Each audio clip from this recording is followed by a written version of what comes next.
The sun dipped low behind the willows that skirted Marshville's central pond, casting the cobblestone streets in long, lazy shadows.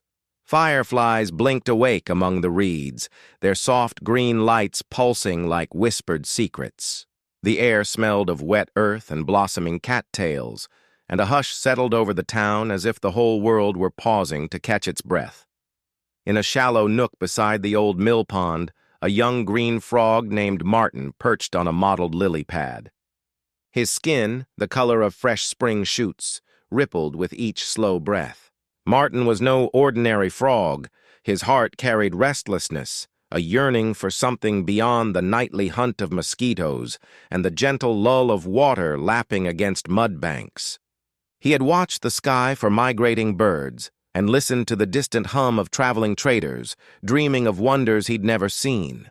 Tonight, as Martin dabbed at a passing larva with graceful flicks of his tongue, he heard something different, a low, rhythmic thump, like a heartbeat echoing across the field. Curious, he leapt from his pad onto the soft mud and hopped toward the town's edge, where the far end of Main Street met the open plains. There, drifting on a warm breeze scented with popcorn and sawdust, came the carnival's cadence, the deep breath of calliope music, punctuated by laughter and the creak of wooden wagons. He crept closer, half hidden by tall grasses, eyes wide as firelight glinted off polished brass and painted wood. The Lark and Luna Carnival had rolled into Marshville under cover of twilight, wagons rumbling through the town gates before the moon rose. Now, performers bustled under striped tents, tightrope walkers stretching silken ropes between poles, bearded ladies fussing with curls, and trapeze artists testing their grips with confident flips. Lanterns swung from the tent frames, painting everything in ruby and gold. Stall holders hammered in stakes, and the scent of caramel apples drifted past like a golden promise. Martin's heart thrummed in time with the calliope's cheerful melody. He had never ventured away from the pond's safe embrace, but tonight something compelled him to press forward. He hopped onto a low barrel marked Luna's Hand-Tossed Popcorn, croaking softly to himself. The world beyond the reeds felt alive with possibility. Every shadow held the promise of adventure, every light a beckoning smile. As he ventured deeper into the carnival grounds, Martin passed a mirror maze whose waving glass distorted his reflection into 100 paddling frogs. He paused before a shooting gallery booth where tin cans teetered on wooden shelves and watched a young acrobat knock them down with perfect aim. Applause rippled through the crowd, and Martin's heart swelled with a sudden yearning to be seen, to be celebrated, to turn his own quiet croak into a melody that could stir wonder in others. Behind him, the pond glimmered under the first silver slice of moon. A gentle ripple carried the world's familiar hum, bullfrogs trumpeting, crickets chirping, water beetles skimming the surface. Yet here, amid the carnival's lantern-lit revelry, Martin felt as though he teetered on the edge of two worlds. The cozy mystery of the marsh he called home, and the dazzling spectacle of the stage. He clenched his little forepaws together and took a deep breath, filling his lungs with the sweet, heady air of possibility. Tonight, he decided, he would learn every secret of this wondrous place. Perhaps, just perhaps, his voice, bold enough to rise above the quiet of the pond, could find its moment in the lantern glow, joining the calliope's song with a croak the world would never forget. And with that hopeful thought guiding him, Martin hopped deeper into the carnival's embrace, ready to chase the first glimmer of his own spotlight. Martin crept through the carnival's outer fringe, every webbed footfall muffled by the cushion of fallen straw and spent confetti. He paused beneath a faded canvas banner proclaiming "Backstage Performers Only," its edges fringed with peeling paint and rusted grommets. Around him, the air was thick with the mingled scents of sawdust, grease paint, and caramel, sweet and slightly acrid in the warm evening breeze. Above, strings of naked bulbs hummed with electricity, casting his mottled green skin in dappled light and shadow. Hopping past stacks of wooden crates stamped props and instruments and piles of rolled canvas, Martin discovered a narrow alcove behind the main tent. Here, discarded costumes lay draped over trunks, sequined vests that shimmered like dragonfly wings, satin skirts with lace trim, and a battered top hat missing its ribbon. He paused to inspect a broken violin bow and felt the itch of possibility. What marvels might hide among these forgotten treasures? It was then that Martin's eye caught a glint of polished metal beneath a tangle of ropes. He reached forward with a cautious forepaw and lifted a slender silver tuning fork. Its surface was cool and smooth against his rough skin, and the prongs gleamed in the lantern light as if they held a secret promise. On impulse, Martin nestled the fork beneath his throat and croaked, a clear, even tone that rang with surprising purity. The note vibrated through the wooden floorboards, echoing in the tent's rafters like a single, perfect bell. Moments later, from the shadowed wings of the stage, a soft footstep sounded. Luna, the Carnival's harpist, emerged in a shimmer of moonlight and sequins. Her harp, crafted from pale birch and strung with gleaming wire, sat at the center of the tent, abandoned for the moment. She paused, hand hovering over her skirts, as Martin's tenor croak swelled through the hush. "Who's there?" she whispered, voice low but curious, stepping closer to the backstage gap. The tuning fork's echo faded, replaced by the frog's gentle purr of melody, a sound so unexpected that Luna's harp strings quivered in sympathy.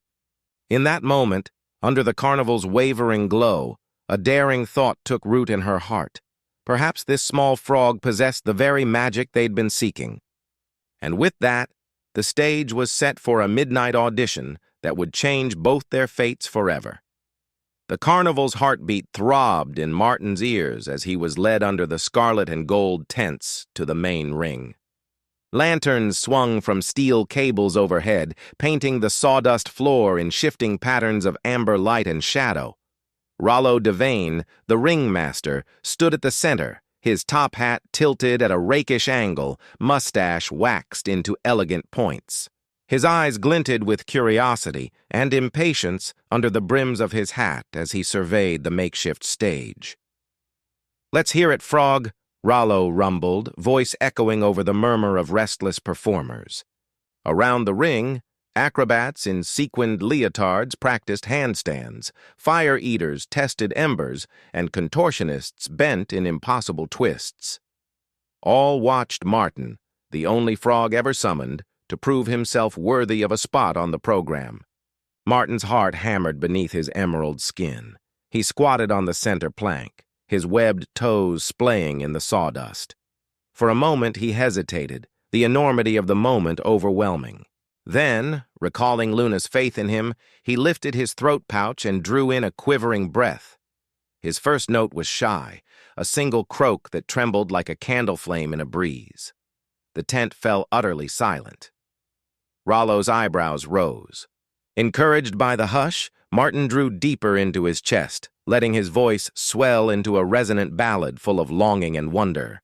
Every vibration carried through the wooden boards and into the hearts of his audience. A soaring verse that spoke of moonlit lakes and hidden dreams. Above, the trapeze artists froze mid-swing, wingtips poised. The human contortionist curled into a perfect circle, unfurled limb by limb, enraptured. A hush fell over the audience of carnival folk and onlookers, tentacled trapeze ropes, glittering midway stalls, and the snarl of nearby rides all faded beneath Martin's song. As his final chord quivered into silence, a single lantern bulb snapped overhead, casting a halo of light around the little frog. For an eternal heartbeat, no one moved. Then the ring erupted in cheers. Rollo stepped forward, clapping with theatrical exuberance. "By all the stars in the midnight sky," he proclaimed, "we have found our star of song." He scooped Martin onto a velvet cushion before bowing deeply. Luna swept onto the stage, her harp's strings twinkling in her hands. She presented Martin with a tiny, ornate microphone, fashioned from polished brass, before guiding him backstage with a proud smile. The carnival had a new star, and Martin, the humble marsh frog, had just conquered his biggest leap of all, turning his secret song into a spotlight that would forever change Marshville's fate. That evening, as dusk deepened to indigo, the big top of the Lark and Luna Carnival glowed like a beacon against Marshville's placid skyline. Lanterns strung along the tent's scalloped edge swayed gently in the warm breeze, their amber light dancing across the sawdust floor.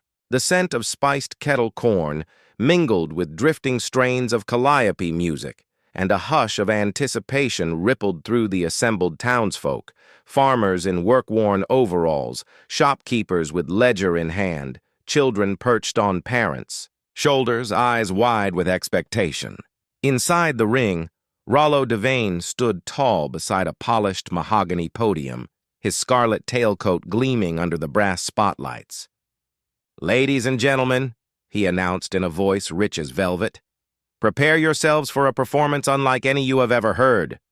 He swept a grand arm toward the center, where Luna the harpist sat poised on a velvet stool, harp strings catching, the light like spun silver. At her side, cradled in a miniature microphone stand, sat Martin, the green frog with the heart of a lion.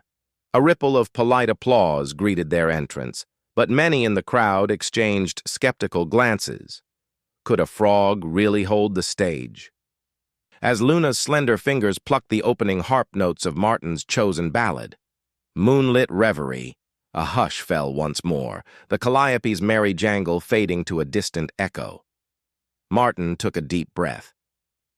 His throat pouch puffed out like a tiny drumskin, and then his voice emerged, a single crystalline croak that seemed to suspend time. The note climbed in a gentle arch, resonating against the canvas walls and vibrating through frozen silhouettes of tiptoe children. With each successive croak, rich, melodic, heartbreakingly pure, Martin wove a tapestry of sound that spoke of moonlight rippling over hidden ponds and the secret longing of dreamers. Gasps rose from the audience as Martin's croak blossomed into a full-throated melody, his notes soaring over Luna's delicate harp arpeggios. In the front row, Mrs. Abernathy, the school teacher, dabbed at her eyes, moved by the frog's plaintive vibrato. The mayor, stooped in his pewter waistcoat, leaned forward, jaw slack in astonishment. Even Rollo himself, ever the showman, felt his mustache quiver with delight. As Martin hit the song's final trembling note, a gentle trill that echoed like distant ripples, the tent held its breath. Then, like an explosion of petals, the crowd erupted in thunderous applause and cheers. Lanterns bobbed overhead, casting shifting patterns of light and shadow, while children jumped and cried, "Encore! Encore!" Martin sat for a breath, eyes bright, then bowed low in his little frog way, webbed toes splayed in the sawdust. Rollo strode forward, clapping so vigorously his coattails fluttered. "By the stars and the serenade of the swamp," he proclaimed, "we have found our champion." He swept Luna into a flourish and beckoned Martin to his side. With that moment, the carnival's spell was cast. Marshville was transformed. Empty storefronts, once lined with shutters, now glowed with lantern light. Doorways opened to curious visitors, and the pond frogs of the marsh chimed in harmonious ribbits that carried Martin's melody into every corner of town. Overnight, a humble frog's astonishing croak had awakened Marshville's heart, and no soul within the big top would ever forget this opening night's miraculous song. When the first pale light of morning crept over Marshville's rooftops, it revealed a town transformed. The quiet streets that once lay empty until sunrise now hummed with energy. Shopkeepers swept their thresholds before dawn, eager to welcome early visitors. The bakery, its ovens stoked all night by anticipation, sent out wafts of warm cinnamon and fresh baguettes into the cool air. Across the square, the miller ground coffee beans on a hand-cranked stone wheel, the rich aroma drawing yawning townsfolk from their beds. By the pond's edge, Martin's friends, the resident bullfrogs and tree frogs, awaited his arrival with bright eyes and chorus-ready throats. As the carnival wagons rolled into place under Luna's guidance, Martin climbed once more onto the miniature stage set at the water's rim. The leftover sawdust sprinkles clung to his damp feet, and his heart swelled as familiar faces, children in nightgowns, elders in shawls, gathered on reed-lined banks, holding tin cups of steaming brew. Luna inaugurated the morning's performance with gentle harp chords that rippled like golden light across the water. Then Martin opened his throat pouch and unleashed the soft, lilting melody that had first captured Marshville's wonder. Immediately, the pond frogs joined in, a layered tapestry of croaks, chirrups, and trills that harmonized with Martin's theme. Their combined voices echoed among the willows, carrying the song through every lane and alley. With each verse, the townspeople felt the lingering cobwebs of sleep swept away. Store windows flung open, vendors arranged colorful displays of pottery and woven baskets, and the blacksmith rang an encouraging clang of hammer on anvil, adding percussive punctuation to Martin's refrain.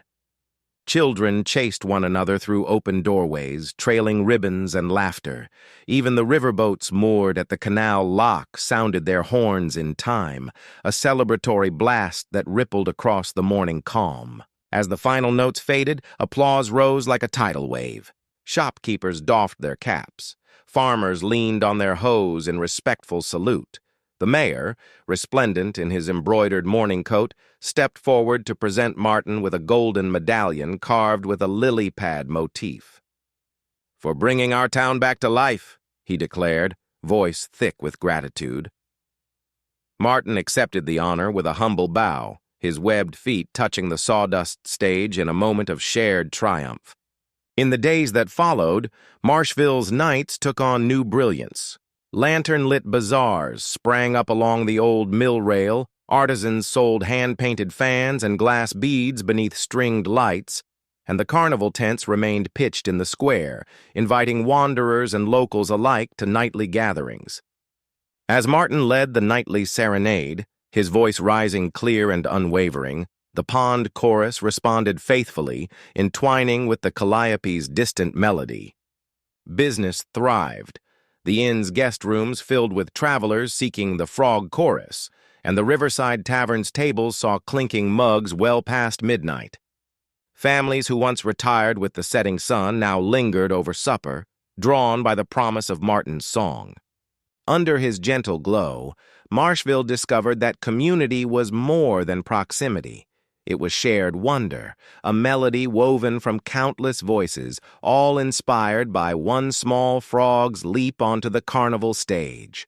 The glittering success of Martin's performances cast a long shadow backstage. In the days following his triumphant debut, the carnival's inner sanctum buzzed with excitement and a growing undercurrent of strain. Performers who once shared nods and smiles now watched Martin with guarded eyes, their applause tinged with envy. He was booked for 2 shows each night, once after dusk for the townsfolk and again at midnight for visiting travelers, leaving little time for his fellow artists to rehearse or rest. In the cramped corridor behind the big top, Rollo Devane paced in his scarlet tailcoat, fingertips tapping the brim of his hat. "We must capitalize on Martin's draw," he muttered, rehearsing a pitch he planned to deliver to the town council. Luna, harp strapped across her back, intercepted him. "Rollo," she cautioned quietly, "he's exhausted. 2 croaks a night, let alone recording sessions next week, will wear him thin." Rollo stopped, flicking his mustache. "Luna, the people have come for Martin. We can't afford to lose momentum." His eyes gleamed with calculated ambition. "Remember, the carnival's lifeblood is spectacle." He swept past her, leaving Luna torn between loyalty to the little frog and faith in the ringmaster's success. Meanwhile, in the performers' quarters, the acrobats exchanged hushed grievances. Irina, the trapeze artist, snapped her silk scarf in frustration. "He doesn't even have to leap," she complained to Miguel, the strong man. "He just croaks, and they call it art." Miguel shrugged, flexing his massive arms. "He's got talent," he admitted, though his jaw remained tight. "But we've spent years perfecting our craft. Now our audiences vanish before we even begin. Backstage, Martin's dressing area felt like a gilded cage. His miniature microphone, once a token of triumph, now gleamed like a burden. After his second show of the night, he returned to find Luna waiting with a cup of cool water. Her soft brown eyes reflected his fatigue. "They've scheduled you for a third performance tomorrow," she said gently, "and the recording agent arrives at dawn." Martin's throat pouch fluttered with dread. He croaked a quiet, trembling note, a plea for relief. Luna reached out, placing a gentle hand on his shoulder. "Remember why you sing?" she whispered. "Not for fame or profit, but because your voice brings joy." As the night wore on and the carnival lights dimmed, Martin lay curled on a velvet cushion, mind tangled with exhaustion and anxiety. Outside, the distant calliope's final notes faded into the still air. Behind the tents, tensions simmered, between ambition and compassion, envy and admiration, threatening to unravel the unity Martin's song had inspired. In the darkness before dawn, both Frog and Carnival faced a crucial choice: to let ambition fracture their newfound harmony, or to rediscover the simple magic that first drew Martin into the spotlight. The night before the carnival's grand finale hung heavy with tension. Backstage, under the muted glow of gas lamps, Martin sat upon his velvet cushion, heart pounding in a way he'd never felt on stage. Rollo Devane, normally all flourishes and booming encouragement, prowled the wings with furrowed brow. "2 shows tonight, Frog," he reminded Martin, voice clipped. "And then the coach to Mapleton. Big contracts there." Martin's throat pouch fluttered with anxiety. He thought of the pond at home, the cool moonlight glimmering on rippling water, the chorus of his fellow frogs greeting the night air, the soft cradle of lily leaves beneath his toes. Yet here he was, under canvas that brimmed with possibilities he never dared imagine. Torn between duty and longing, he backed away into a shadowed alcove. Luna the harpist found him there, cradling the tiny microphone. She knelt beside him, harp strings catching lamplight like tears. "You don't have to go," she whispered. "They'll understand." But Martin's mind raced. His song had transformed Marshville. But what of his own heart? He croaked softly, the sound brittle as thin ice. "I miss home." Before Luna could reply, Rollo stormed in. "We can't lose our star now," he barked. "The show must go on." His frustration belied his fear. Without Martin's voice, the carnival would fade into memory. "You're under contract." Martin hopped to his feet, resolve hardening. "I'm not just a contract," he croaked. "I'm a frog from Marshville." He turned and fled through the maze of tents, Rollo's gloved shouts echoing behind him. Under the silver glare of a full moon, Martin raced across the dew-kissed meadow toward his pond. Each bound carried him farther from the carnival's roar and closer to the hush he craved. He slipped onto familiar reeds and stood at the water's edge, chest heaving with relief.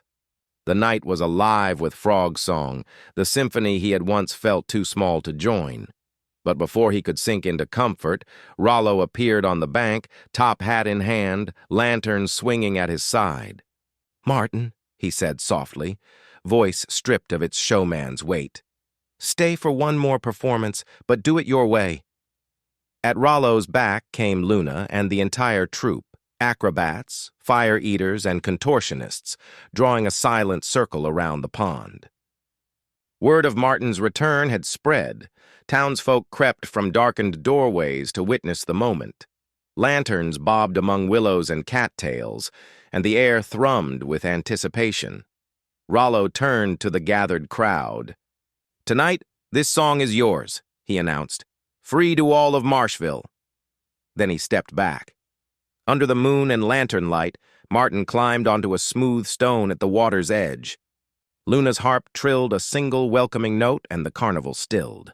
The frogs in the pond, once his quiet congregation, raised their voices in perfect unison, creating a living counterpoint to Luna's strings. Taking a deep breath, Martin lifted his throat pouch and released the first clear note of his signature ballad. The melody soared over reed-lined banks, weaving through lantern-lit tents and into every heart. As he concluded with a triumphant croak, the assembled crowd leapt to its feet, cheering, weeping, and dancing in joyous union.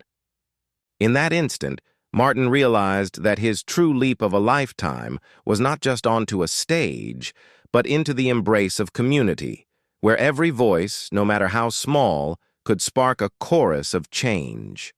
And as the carnival lights sparkled against the dawn's first pink glow, Marshville awoke forever transformed by the frog who dared to sing his own song.